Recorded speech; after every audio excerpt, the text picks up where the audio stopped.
Požehnaný deň, bohomilovaná. Dnes budeme pokračovať v čítaní v knihe Rút a v poslednej kapitole 4. Predtým, než začneme, poprosme nebeského Otca, aby nás naplnil duchom múdrosti a zjavenia v poznávaní Jeho a Jeho slova. Nebeský Otče, ďakujeme Ti za to, že máme Tvoje slovo, ktoré je pravdou. Ďakujeme Ti za to, že môžeme vidieť, ako Ty konáš v živote Noemi, Rút, Boáza, a v živote Izraela. Ďakujeme Ti, že aj v tých ťažkých časoch Ty si ten, ktorý zostáva s nami. Ďakujeme Ti, že Ty si ten, ktorý je našim vykupiteľom a dnes sa o tom budeme viacej rozprávať. A tak nám pomôž, daj nám ducha múdrosti a zjavenia v poznávaní Teba, aby sme videli Tvoje srdce v tomto texte, aby Tvoj Svätý Duch oživil Tvoje slovo v našich srdciach, aby sme ho vedeli porozumieť, aby sme pochopili Tvoje srdce a vedeli aplikovať Tvoje slovo do nášho života. Tak ťa chválime a prosíme ťa o to v mene Pána Ježiša. Amen. Takže dnes budeme znova čítať v knihe Rút a veľmi sa teším, pretože Boh, verím, že nám zjaví, tak ako sme ho prosili, to, aký on je.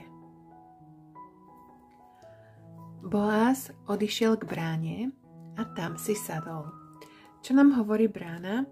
V historickom Izraeli to bolo miestom súdnej siene, alebo bol to taký úrad mesta, kde sa stretávali úctyhodní muži, kde sedávali, riešili rôzne problémy, modlili sa, boli tam rôzne rozhovory. A tak vieme, že Boáz sa rozhodol, že musí sa stretnúť s tým vykupujúcim príbuzným, ktorý je ešte pred ním, pretože on má prvý nárok na vykúpenie Elimelechovho majetku a on má prvý nárok na to, aby si mohol zobrať Moabku Rút za svoju manželku. A to, čo Boáz tu robí, vyzerá, že je to naplánované, pretože sú tam svedkovia, ktorí budú môcť počuť to, čo ten prvý vykupujúci príbuzný povie, aké bude jeho rozhodnutie. Aj práve tadiaľ prechádzal príbuzný, o ktorom hovoril Boáz.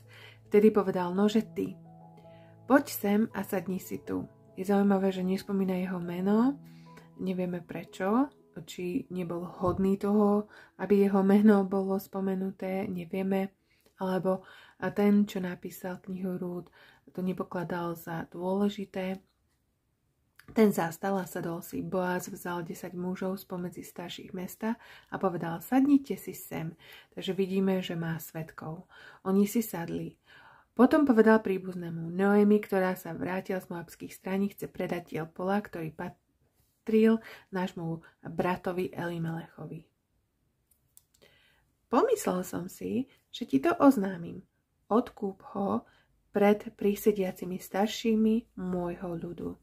Ak chceš odkúpiť, odkúp, ale ak neodkúpiš, povedz mi, aby som to vedel, lebo nie to nikoho okrem teba, kto by mal právo odkúpiť. Takže on hovorí, ty si prvý odkupujúci príbuzný. A potom mu povie, ja som po tebe. Ten povedal, odkúpim. Vtedy povedal Boáz, ešte predtým, než budeme pokračovať, ak tam Rút alebo Noemi sedeli, tak toto ich muselo úplne vystrašiť, keď povedal tento odkupujúci príbuzný, že odkúpi, pretože určite sa láska budovala v srdci Rútinom aj v srdci Noeminom, pretože Boáz sa o nich staral a bol láskavý a určite nechceli, aby ten predošlý odkupujúci príbuzný, aby odkúpil. Takže keby tam boli, sedeli s ním, muselo by to byť pre nich veľmi ťažké počuť to slovo odkúpim. Verš 5. Vtedy povedal Boáz, ten deň, keď odkúpíš pole z ruky Noeminej, kúpiš im Moabku Rút, ženu zosnulého, aby si meno zosnulého oživil na jeho dedičstve. Tak sme ho hovorili, že toto bolo právo, ktoré Pán Boh im dal, ktoré mali vykonať. Vtedy príbuzný povedal, nemôžem ho odkúpiť pre seba, aby som nezničil svoje dedičstvo. Takže to tak vyzerá, že bol ženatý, mal manželku, mal deti, takže by ochudobnil svoje deti. Odkúp ty, čo som ja mal odkúpiť, lebo ja nemôžem odkúpiť. Predtým bolo zvykom v Izraeli, že pri kúpe a výmene na potvrdenie si muž vyzol obuv a dal ju tomu druhému. To bývalo svedectvom v Izraeli. Príbuzný povedal Boázovi, kúp si. Potom si vyzul obuv. Vtedy povedal Boáz starším a všetkému ľudu. Dnes ste svedkami, že som z ruky Noeminej kúpil všetko, čo bolo Elimelechovo i všetko, čo bolo Kilionovo a Malcholnovo. Aj Moabku Rút, manželku Machlónovu, som získal za ženu, aby som oživil meno zosnulého v jeho dedičstve, aby meno zosnulého nebolo vyhladené spomedzi jeho bratov a z brány jeho mesta. Dnes ste toho svedkami. Vtedy povedal všetok ľud. V bráni i starší sme svedkami. Takže Boáz vedel, čo robí. Bol pokorný, spoliehal sa na Pána Boha. Dal právo tomu prvému odkúpiť, ale on sa rozhodol, že to neodkúpi, pretože pravdepodobne mal manželku a deti a nechcel ochudobniť svoje vlastné dedičstvo. A bolo by to tiež asi veľmi ťažké pre tú rodinu, ak mal manželku, aby priniesol ďalšiu manželku do ich vzťahu. OK? Takže ideme ďalej. Nech Hospodin dá, aby žena, ktorá vchádza do tvojho domu, bola ako Ráchel a Lea, ktoré spolu vybudovali dom Izraela. My vieme, že Ráchel a Lea boli sestry a že medzi sebou z jedného muža mali 13 detí. Nebol to pekný vzťah, ak ste niekedy čítali. Bol to vzťah, ktorý bol plný závistí, potupy a klamstva, ale Boh si používa ľudí, takých ako sme my, ktorí padajú na každý deň. Ale Bohu sa páči viera. A my vieme, že z Izraela Abraham, Izák a Jákob, že mali vieru Boha, neboli dokonalí, ale nasledovali Pána. A takže oni žehnali Boázovi a Rút tak, aby boli plodní, aby boli požehnaní Hospodinom. Získaj si moc v Efrate a nech je oslávené meno tvoje v Betleheme. Zaujímavé, povieme si. Meno, ktoré bude mať ich san, je Obed. Ale pozrieme sa na to ďalej. Nech tvoj dom z potomstva, ktoré ti dá Hospodin z tejto devy, bude ako dom Perecov, ktorého porodila Támar Judovi. Potom si Boaz vzal Rút a stala sa jeho ženou. Keď vošiel k nej, Hospodin spôsobil, aby počala a porodila syna. Vtedy ženy povedali Noemi, nech je požehnaný Hospodin, ktorý ti dnes neodoprel odkupujúceho príbuzného a nech sa v jeho meno oslavuje v Izraeli. On ti bude osviežovať dušu a zaopatrí ťa v starobe. Takže vidíme, že Boh sa postaral nielen o Rút, ale postaral sa aj o Noemi. Veď ho porodila tvoja nevesta, ktorá ťa miluje a ktorá je lepšia k tebe ako 7 synov. Potom Noemi vzala chlapca, položila si ho do náručia a bola mu pestúnkou. Susedy mu dali meno a povedali, Noemi sa narodil syn. Takže je to nádherný príklad toho, že Boh vykúpil, odmenil ju za to, že sa vrátila späť do svojho národa, že sa vrátila k svojmu Bohu, že neustala zahorknutá, aby zostala ďaleko od Boha, ale vrátila sa späť. Noemi, ako keby sa jej narodil jej sámej syn. Noemi sa narodil syn, dali mu meno Obed. To je služobník. On je otec Dávidovho a otca Izaja, takže z Obeda sa narodil Česes sa potom narodil Dávid a my vieme, že z Dávidovho rodu prichádza náš Pán, náš vykupiteľ, Pán Ježiš. lebo je napísané, že on musí prísť z rodu Dávidovho. Toto je rodokmeň Perecov. Perec splodil Chercóna, Chercón splodil Ráma, Ráma splodil Aminadába, Aminádáb splodil Našchona, Našchon splodil Salmona, Salmon splodil Boaza a Boaz splodil Obeda, Obed splodil Izaja a Izaj splodil Dávida. Takže, poďme sa pozrieť teda na to, ako sa v tejto knihe Rút Pán Ježiš objavuje, alebo je obrazom, Boaz je obrazom nášho Pána Ježiša ako vykupiteľa. Takže vykupiteľ musel byť rodinný príbuzný. Pán Ježiš sa stal človekom, prišiel ako človek, Boh sa stal človekom. V Jánovi je napísané, že slovo sa stalo telom. Takže stal sa jedným z nás. Vykupiteľ musel vykúpiť z dlhu a z otroctva, ak ten človek bol v dlhu a v otroctve. Pán Ježiš nás vykúpil zo zákona hriechu a smrti, keď je napísané, že sa stal hriechom za nás. A smrť už viac nemá osteň, pretože Ježiš nám dáva večný život.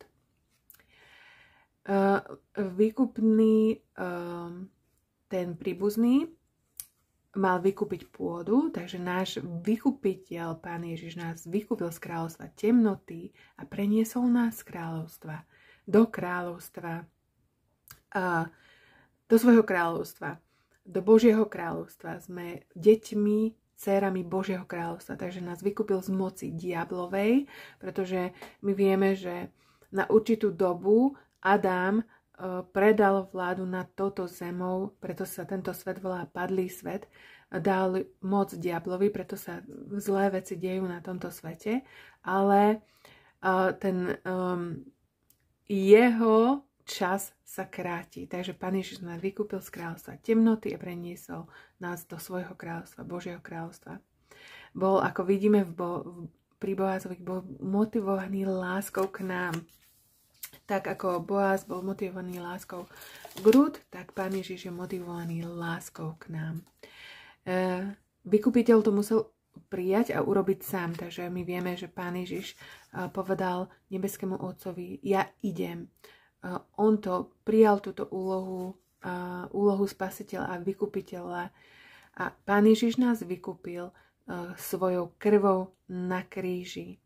Takže on prijal svoj údel. On prijal tú čašu toho utrpenia, ktoré mal, ktorú vypil za nás. Aby sme my nemuseli trpeť, aby sme my nemuseli byť oddelení od Pána Boha, od vzťahu s Bohom, oddelení na veky v pekle. Peklo nebolo pripravené pre ľudí, peklo bolo pripravené pre diabla a jeho padlých anielov. Žiaľ, ľudia si vyberajú cestu do pekla, pretože nepríjmajú odpustenie a vykúpenie krvou Pána Ježiša Krista. Preto je to tak veľmi dôležité, aby sme prijali to, čo pre nás Pán Ježiš vydobil svojou vlastnou krvou na kríži. A to, čo on urobil, Pán Boh tu opäť prijal, lebo ho vzkriesil z mŕtvych a peklo ho nemohlo držať, pretože on bol jediný spravodlivý a my prijímame od Pána Ježiša Božiu spravodlivosť z viery. Takže vykupiteľ si mal vziať za manželku zosnulého. A my vieme, že my sme cirkev Kristova, my sme manželkou baránkovou, v zjavení je to napísané. Poďme sa tam pozrieť, aby sme si to teda uzrejmili. Takže v Efeským 5 a verše 31 až 35. Poďme si to prečítať, aby ste to sami na vlastné oči vy videli.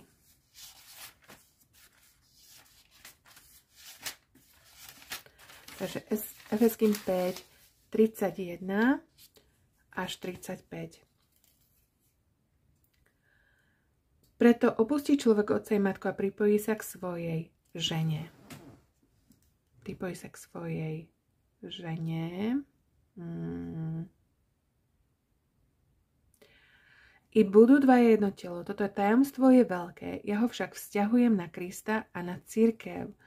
A takto teda aj vy. Každý jeden milujte si ženu ako seba a žena nech sa bojí muža. Takže Pán Ježiš aj vo verši 29. Veď nikto nikdy nemal v nenávisti svoje telo, ale ho živý opatruje ako aj Kristus cirkev.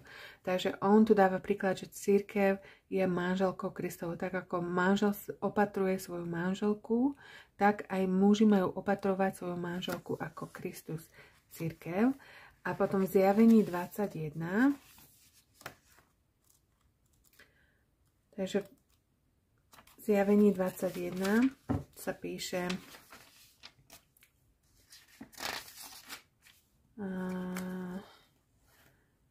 Zjavenie 21.9. Potom prišiel jeden zo 7 anielov, ktorí mali 7 čas naplnených 7 poslednými pliagami. Ja hovoril takto, poď ukážem ti nevestu, manželku Barankovú. Takže tu sa píše o manželke Barankovej ako obrazom cirkvi. Takže a ako sme videli, Rút aj Noemi skrze manželstvo s Boázom Rút príjma dobrú budúcnosť. A v Izaiášovi 54, 4 až 8, poďme si to prečítať, čo je tam napísané. Možno, že niektorí z vás už poznáte tento text, ale poďme sa na to pozrieť. Takže Izaiáš 54, 4 až 8. Neboj sa, lebo nevidieš na hanbu. Necíť sa potupenou, lebo sa nemusíš špíriť, pretože zabudneš na hanbu svojej mladosti a na potupu svojho vdovstva. Už si nespomenieš, že vidíme, že aj Rút bola vdovou a vdovy boli úplne vyvrhelmi v spoločnosti v tom zmysle, že nemali nikoho, pokiaľ v tom období žena nemala manžela, nemal sa o ňu kto postarať. Ak nemala deti, synov, ktorí jej zabezpečia jedlo, pristrešie všetko ostatné, nemal sa kto o ňu postarať. Lebo tvoj tvorca je tvojim manželom. Jeho meno je Hospodin mocností. Tvoj vykupiteľ, svätý Izraela, bude sa volať Bohom celej zeme. Takže je to obraz toho, kým je náš Boh. Boh sa stal, slovo sa stalo telom. Boh, syn, prišiel na svet, aby nás vykúpil z moci diablovej, aby nám priniesol to všetko dobré. Takže Boaz Rút pripravil dobrú budúcnosť, Noemi mala tiež radosť a obed sa stal ako keby jej vlastným synom. A skrze to mohla to manželstvo, ten záväzok mohla prijať požehnanie. Tak dúfam, že vás to potešilo, že ste videli, že aký je náš Pán Ježiš, že on je náš vykupiteľ, nás vykúpil z otroctva diablovi, z otroctva hriechu a priniesol nám slobodu Božích detí a vidíme v tom lásku Pána Boha, lásku Pána Ježiša, že aj tých ľudí, ktorí sú úplne, že ako bola Rút Moabka, ktorá nemala vlastne zmluvu s Pánom Bohom, tak vierou vstupuje do vzťahu s Bohom. A my vieme, že teraz my sme vierou vstúpili do vzťahu s Bohom skrze Pána Ježiša Krista, že sme v novej zmluve, máme zmluvu, ktorá je z Božej milosti. Tak naozaj dúfam, že vás to povzbudilo tak ako mňa a teším sa naozaj, ako ma Pán Boh bude viesť. Ktorá ďalšia kniha je, ktorú si budeme čítať, ale môžete vidieť a vedieť, že Bohu sa naozaj páči viera. Rút vložila svoju dôveru, svoj život do Božích rúk a my vidíme, ako ju Boh prijal, požehnal, postaral sa o ňu, ako jej zabezpečil všetko pre život a ako jej zabezpečil to, aby vedela, kto je pravý Boh, aby Rút urobila niečo úžasné. Ona sa odvrátila od cudzích bohov, od modiel a vybrala si živého Boha. A Boh pôsobil v jej v srdci, lebo sama od seba by si nemohla vybrať Pána. A tak to je aj dnes.